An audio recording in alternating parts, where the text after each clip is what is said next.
드라마인데 일본의 대작 영화보다 대단해. 정말 한국 드라마는 굉장한 것 같다. 감탄할 수밖에 없어. 좀 심하게 재밌어서 어쩔 줄을 모르겠다. 모든 밸런스가 너무 좋고 적을 포함해서 배경이 탄탄해서 볼만하다. 20화 단번에 볼 생각이었는데 아직 다 개봉을 안 해서 많이 아쉽다. 넷플릭스의 아성을 무너뜨리는 스케일이다. 개인적으로 올해 최고의 드라마다. 엄청난 작품이었다. 확실히 올해 본 작품 중에서 가장 재밌었고 지금 나는 무빙을 반복해서 보고 있다. 무빙에 대한 일본인들의 반응입니다. 현재 일본에서도 무빙은 많은 극찬을 받고 있는데요. 일본 영화 전문 매체 필름마켓의 평균 평점도 상당히 높은 편이며 일본에서도 디즈니 플러스인 게 아쉽다는 얘기가 나온다고 합니다. 그리고 이번에 15화가 공개되자 해외 네티즌들은 더 뜨거운 반응을 보여줬는데요. 현재까지 개봉된 무빙에 대한 이슈와 해외 반응 자세히 살펴보도록 하겠습니다. 지난 8월 9일에 개봉한 드라마 무빙은 7화 이후 매주 수요일 2화씩 공개되고 있습니다. 그래서 해외 네티즌들은 빨리 보고 싶어 안달이 났다고 하며 매주 수요일만 기다린다고 하죠. 그리고 평점도 8.5점을 계속 유지 중이며 매 회차가 공개될수록 해외 네티즌들의 반응은 더욱더 뜨거워지고 있는데요. 한 해외 네티즌은 이걸 지금 발견한 게 너무 아쉽다. 많은 사람들이 좋은 평을 작성하길래 큰 기대를 가지고 봤는데 기대 이상이었어. 이번 연도 최고의 선물이야 라는 댓글을 달며 일찍 찾아서 보지 못한 걸 많이 아쉬워하는 해외 네티즌들도 있었습니다. 그리고 무빙을 시청한 일본인들도 디즈니 플러스가 무빙의 홍보를 제대로 안 해준 것에 대한 아쉬움을 표했는데요. 일본인이 남긴 한 댓글을 보자면 이것은 참을 수 없는 걸작이다. 단점이 있다면 홍보가 제대로 안 된 점이다. 디즈니는 전략적으로 더 선전하는 것이 좋을 것 같다라는 댓글을 달며 큰 아쉬움을 표했습니다. 또한 일본 언론 매체도 무빙에 대해 극찬을 했는데요. 일본 언론 매체의 평가를 보자면 지금까지의 초능력을 다룬 영화들이 많은 실패를 했었다. 하지만 무빙은 그 한계를 뛰어넘은 작품이며 한국이 무너져가는 디즈니 플러스의 유일한 구세주가 될 것 같다라며 찬사를 아끼지 않았습니다. 그리고 일본 네티즌들 또한 넷플릭스가 아닌 디즈니 플러스에서 개봉을 한 게 많이 아쉬웠다고 하며 넷플릭스에서 개봉을 했으면 더 많은 사람들이 쉽게 볼 수 있었는데 디즈니 플러스에서 개봉을 하여 보기 힘들어하는 사람들도 많았다고 합니다. 그런데 어떤 일본 네티즌은 무빙이 대작이라는 소문을 듣고 넷플릭스에서 디즈니 플러스로 환승을 했다고 하는데요. 한국의 콘텐츠가 만들면 흥행하는 모습을 본 디즈니 플러스는 앞으로 더욱더 한국 콘텐츠에 대해 집중해서 투자할 게 일본 네티즌들 눈에 보였기 때문이죠.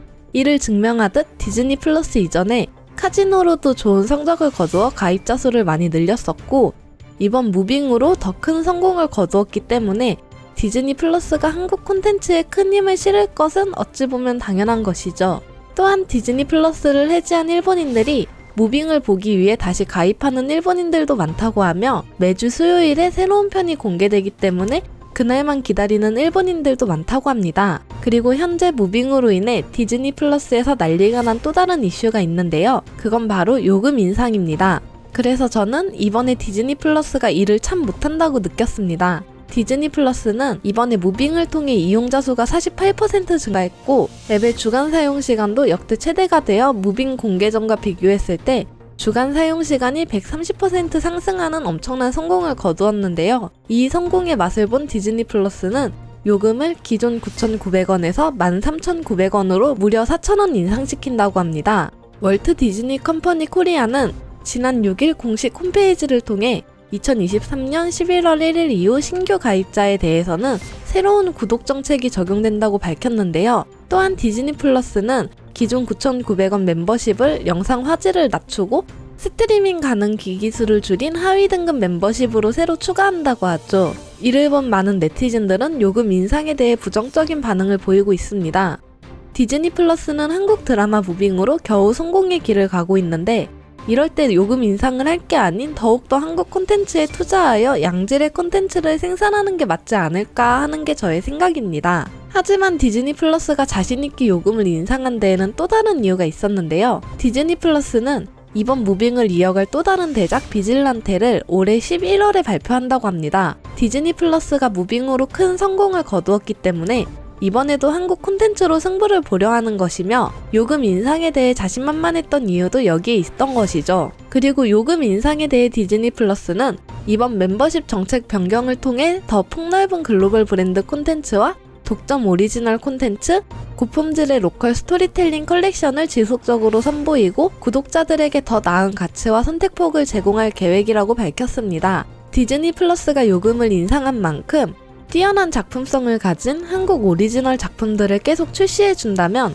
국내와 해외 시청자들의 마음을 쉽게 공략할 수 있을 겁니다. 그럼 이제 무빙에 대한 일본인들의 반응을 자세히 소개해드리겠습니다. 한국은 매일 새로운 역사를 쓰고 있다. 더 발전할 수 없을 것 같았던 미디어 시장이 한국으로 인해 더 크게 발전하고 있다. 이번 무빙은 오징어 게임과 마찬가지로 미디어 역사에 깊이 남을 것이다. 무빙은 한국 웹툰의 인기작을 500억 원이라는 엄청난 돈을 들여 만든 히트작인 만큼 큰 기대를 하고 봤지만 역시 기대 이상으로 재밌고 매 화가 공개될 때마다 두근거림이 멈추지 않는다. 캐스팅도 좋고 그림도 좋고 음악도 좋고 템포도 좋고 각본도 좋다. 15화를 다 시청했는데 빨리 다음 편이 보고 싶어 잠을 못 이루겠어. 어머니 역인 한효주 너무 귀엽고 고은정도 너무 이뻐서 팬이 돼버렸어. 나중에 꼭 일본을 방문하면 좋을 것 같아. 한국 콘텐츠는 항상 신선하단 말이지. 히어로와 일상을 자연스럽게 녹아내는 기술. 이건 일본에서 따라하려고 해도 따라할 수 없을 거야. 너무 재미있어 어떻게 하면 좋을지 모르겠다. 모든 밸런스가 지나치게 좋고 적을 포함한 배경이 볼수록 재밌다. 너무 재미있어서 7화를 단숨에 봐버렸어. 이런 장르에 익숙하지도 않고 모르는 상태에서 봤는데 정신을 차리면 1화가 끝나 있더라고. 너무 재미있어서 무빙에 빠져 살고 있어. 한번 해지한 디즈니 플러스였지만 이 드라마를 위해 다시 계약했어. 근데 진짜 만족하면서 보고 있어. 해지 안 할 테니 앞으로 더 좋은 한국 드라마가 나왔으면 좋겠어. 이번 연도 최고 작품이라는 소문은 넷플릭스에서 디즈니 플러스로 환승했다. 전혀 후회 없이 무빙을 단번에 시청하고 있는 중이다. 디즈니 플러스는 꾸준하게 한국 콘텐츠를 만들어줬으면 좋겠다. 무빙을 위해 디즈니 플러스에 가입했다. 개인적으로 좋아하는 사람도 많이 나왔고 볼수록 다음화가 기대되는 드라마는 오징어 게임 이후 처음인 것 같다. 어쩌면 이번 무빙은 오징어 게임을 뛰어넘는 것 같다. 나같이 생각하는 사람들이 많더라. 왜 넷플릭스에서 공개를 안 한 걸까? 그럼 더 많은 사람들이 이 작품을 봤을 테고 그럼 더 많은 사람들하고 이야기를 공유할 수 있었을 텐데. 처음에는 이 내용에 익숙해지는데 시간이 걸리지만 이야기가 진행됨에 따라 다음 내용이 궁금해지는 드라마는 오랜만이다. 난 지금 한 편을 보더라도 굉장히 집중해서 보고 있다. 한 편 한 편이 너무 재밌어서 매주 수요일을 기다리고 있다. 드라마 때문에 하루를 기다리는 설렘은 어릴 적 이후 처음인 것 같다. 어서 일본도 한국만큼 좋은 드라마나 영화를 만들어야 할 텐데. 하지만 우리가 성장하면 한국은 더 큰 성장을 해 있겠지? 미디어 시장은 한국 덕분에 발전할 수 있는 것 같아. 난 그들을 응원한다. 지금까지 세계가 보는 한국이었습니다. 좋아요와 댓글은 영상을 만드는 데 큰 힘이 됩니다. 영상을 끝까지 시청해주셔서 감사합니다.